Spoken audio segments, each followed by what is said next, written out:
Hello दोस्तों, आपका हमारे YouTube channel science by SK में स्वागत है। आज हम फिर से लेके आए हैं मोस्ट इम्पोर्टेंट टॉपिक क्लास 12 को बोर्ड एग्जाम, जो कि बोर्ड एग्जाम में पूछा ही जाता है, बल्कि इसे बहुत लोग प्रैक्टिकल या वाइवा के लिए बनाते हैं। तो चलिए आज के हम बात करेंगे ट्रांसफार्मर के बारे में, जो कि बोर्ड एग्जाम में 3 से 5 नंबरों में पूछा जाता है और बहुत लोग वाइवा के में भी बनाते हैं।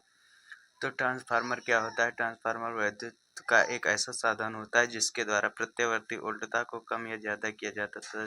ट्रांसफार्मर एक ऐसा साधन होता है जो कि विद्युत को कम या ज्यादा किया जा सकता है। तो ये रहा ट्रांसफार्मर। ये क्या है? प्राथमिक कुंडली होती है जो कि एसी होती है। ये द्वितीयक कुंडली होती है। ये भंवर धाराएं होती हैं। ये क्रोड प्लेटें होती हैं। तो अब हम आगे चलते हैं सिद्धांत पर। सिद्धांत क्या होता है? ट्रांसफार्मर या अन्योन्य प्रेरण के सिद्धांत पर कार्य करता है। ट्रांसफार्मर क्या करता है? अन्योन्य प्रेरण के सिद्धांत पर कार्य करता है। प्रत्यावर्ती धारा के साथ ही कार्य करता है, डिस्ड धारा के साथ नहीं। यानी कि ट्रांसफार्मर जो कि होता है वो एसी के साथ ही कार्य करता है, डीसी के साथ नहीं। इसका ट्रांसफार्मर का प्रकार कैसा होता है? कार्य के आधार पर ट्रांसफार्मर को दो प्रकार के होते हैं, जो कि कार्य के आधार पर ट्रांसफार्मर दो प्रकार के होते हैं।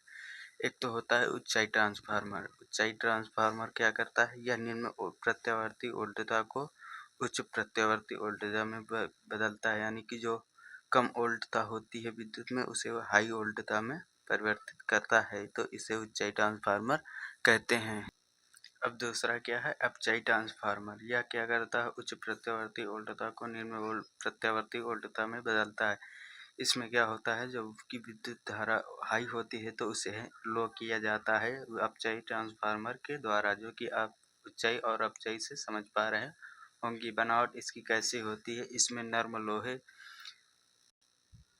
ट्रांसफार्मर की बनावट कैसी होती है? इसमें नर्म लोहे की पत्तियों को एक के ऊपर एक रखकर आयताकार पटलित क्रोड बनाते हैं तथा तांबे के तार को लपेटकर दो अलग अलग दो कुंडलियां कोण बनाते हैं। प्राथमिक कुंडली को प्रत्यावर्ती वोल्टता स्रोत से जोड़ दिया जाता है। इसमें क्या होता है? नर्म लोहे की पत्तियां होती हैं जो कि एक के ऊपर एक रखकर आयताकार पटलित या क्रोड जिसे कहते हैं, उसे उसके ऊपर तांबे के तार को लपेटकर दो अलग अलग कुंडलियां बनाते हैं।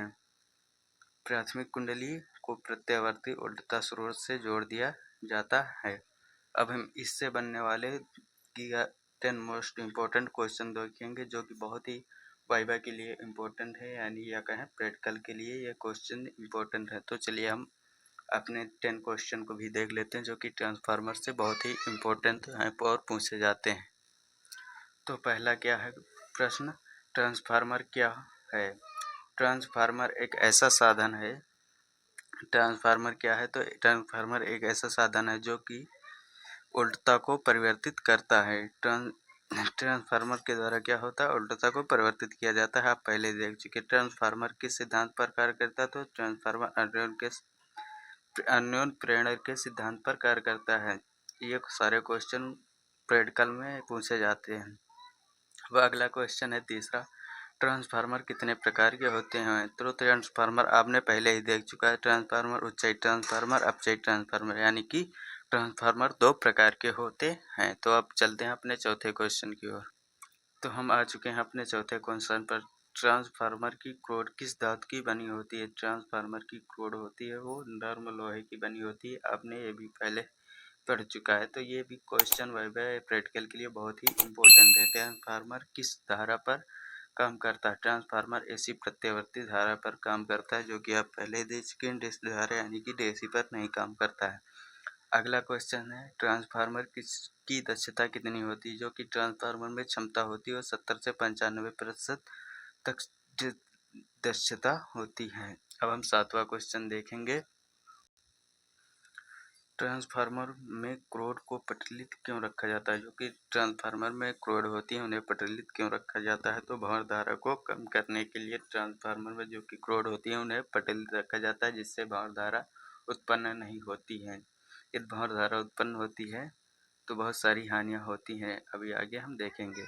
ट्रांसफार्मर में भंवर धारा से क्या हानियाँ होती हैं? जो कि ट्रांसफार्मर में अभी देख लिया आपने। ट्रांसफार्मर में भवन धारा से क्या हानि होती है? क्रोड नर्म हो जाती हैं। क्या होती हैं?